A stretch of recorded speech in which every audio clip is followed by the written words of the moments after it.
Right, I'm back for part 2 of my M44 rifle. I don't want to call it a review because it's not. It's just me talking a bit of rubbish about why I like it and why I own it. Like I say, I picked it up for £90, and again the reason why I bought it was £90. It wasn't much of an issue. I had a spare slot on my firearms licence, 4762, so I thought, right, let's take it. And it's that much fun, it's not actually worth selling. I mean, I may make a little bit of money on it, but it isn't worth getting rid of. Because every time I do go out, it's just something I just don't bother about thinking not taking. Because it only costs £90, I'm not worried about scratching it or it getting a bit wet. If it does get wet, it's easy enough to take to bits and just give a real good coating of oil on. In fact, the barrel itself, underneath the woodwork, and the bottom of the receiver, which is covered by wood, is just covered with the original military grease. This was unfired when I got it 6 years ago. So all I've done is taken the grease off it and just sort of got it ready to shoot, and off we've shot.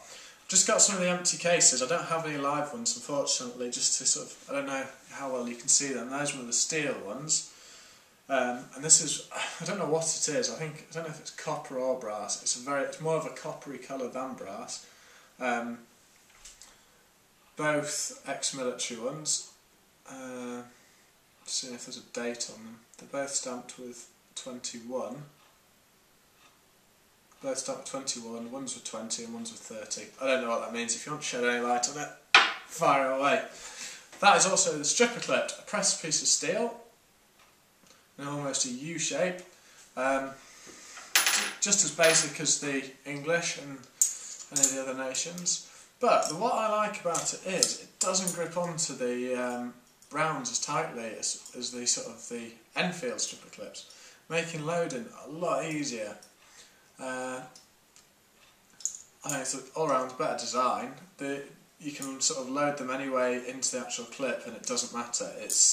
They're just ready to go and they pop out really easily. I'm not going to do it now, are they? With an Enfield, it'd be really tugging to do that, but not so much with the Nagant. So I'm waffling on there about that. Right, what's this like to shoot? I've already mentioned it is a bit of a beast, and it does kick like a mule. It's not something you'll be firing hundreds of rounds through on a range day, although it has been known to actually get through some. Because it is so much shorter, because the powder's still burning, and it's a bit lighter, it does kick. Pushes you back, and the steel butt plate here has bruised me a couple of times.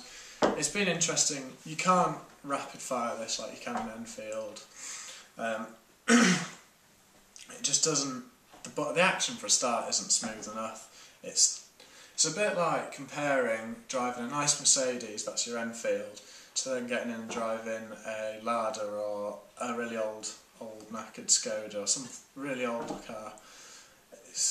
They're just worlds apart. But at the same time, they both did a job, and maybe this isn't as accurate, but who's shooting really above 300? I mean, if you think about a lot of the Russian battles that go sort of in the middle of cities, you wouldn't probably know more than a room apart from people when you're shooting them, so it doesn't matter.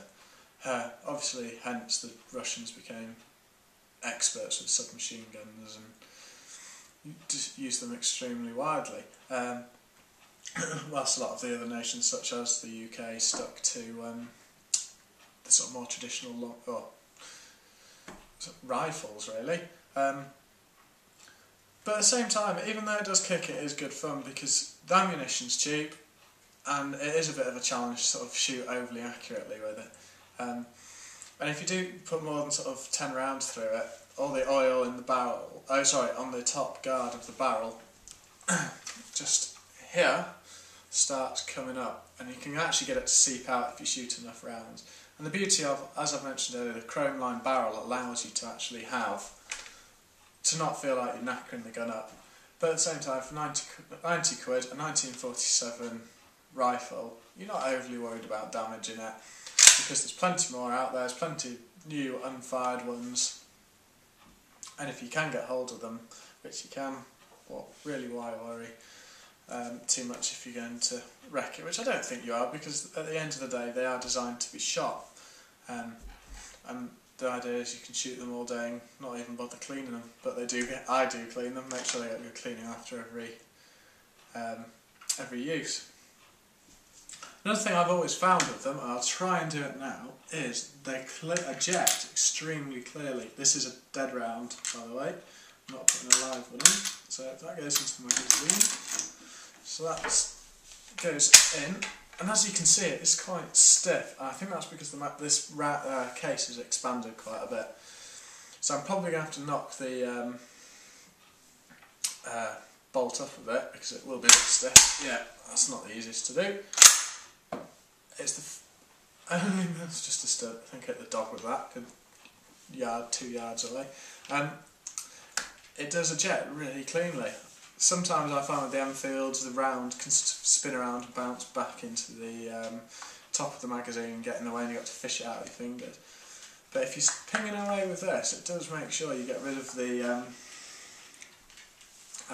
spent case. I think that's because the ejector claw is it's quite big, and I think it's quite well sprung. It's on quite a long piece of metal there. Oh, the bayonet. Often people have said, does the bayonet sort of pull it to the side of it? And it does a little bit. But once I've actually shot it with the bayonet sort of mounted in the forward position, so to speak, and it does. I feel it just balances the rifle a little bit. It brings a bit of weight forward and just lengthens the entire thing to stop you moving quite as much. And you know, even up to 300 yards it's shot quite well, and it'll knock a target down, and I think it'll go much beyond there. But I wouldn't really ever hope of shooting overly accurately with that. But beyond that, I don't know how much more I can say without really waffling on about it. It's always something whenever I go to the range and somebody's new to shooting, they're always really like, what's that? Well, what does it do? I think for a start it's got a bayonet welded to it, and secondly it's extremely loud, and sort of the third point is it sort of blasts a huge sort of flame out the front, so people are always a bit like, wow, it's like something out of the movies. And when you sort of explain to people and let people have a shoot of it and they realise sort of how crude it was and the history behind it, I think people are quite sort of taken aback by it, because if you say a lot of people now, when they're introduced to shooting, starting things like 2.2s, or if they are shooting 3.8s, they're nice Remingtons, they're well-machined, well-designed pieces of engineering. And although this isn't, I'm not going to say it's not well-designed, but it is a completely different beast, and they're taken aback by it. But yeah, I think not much else to say on that really. I'll try and get some more videos coming up. I'm getting slightly towards the end of my collection, small though it may be. I'm sure people have questions or want me to show them more of certain rifles, which I'm happy to do. I just thought it would be nice to show everybody what I've got.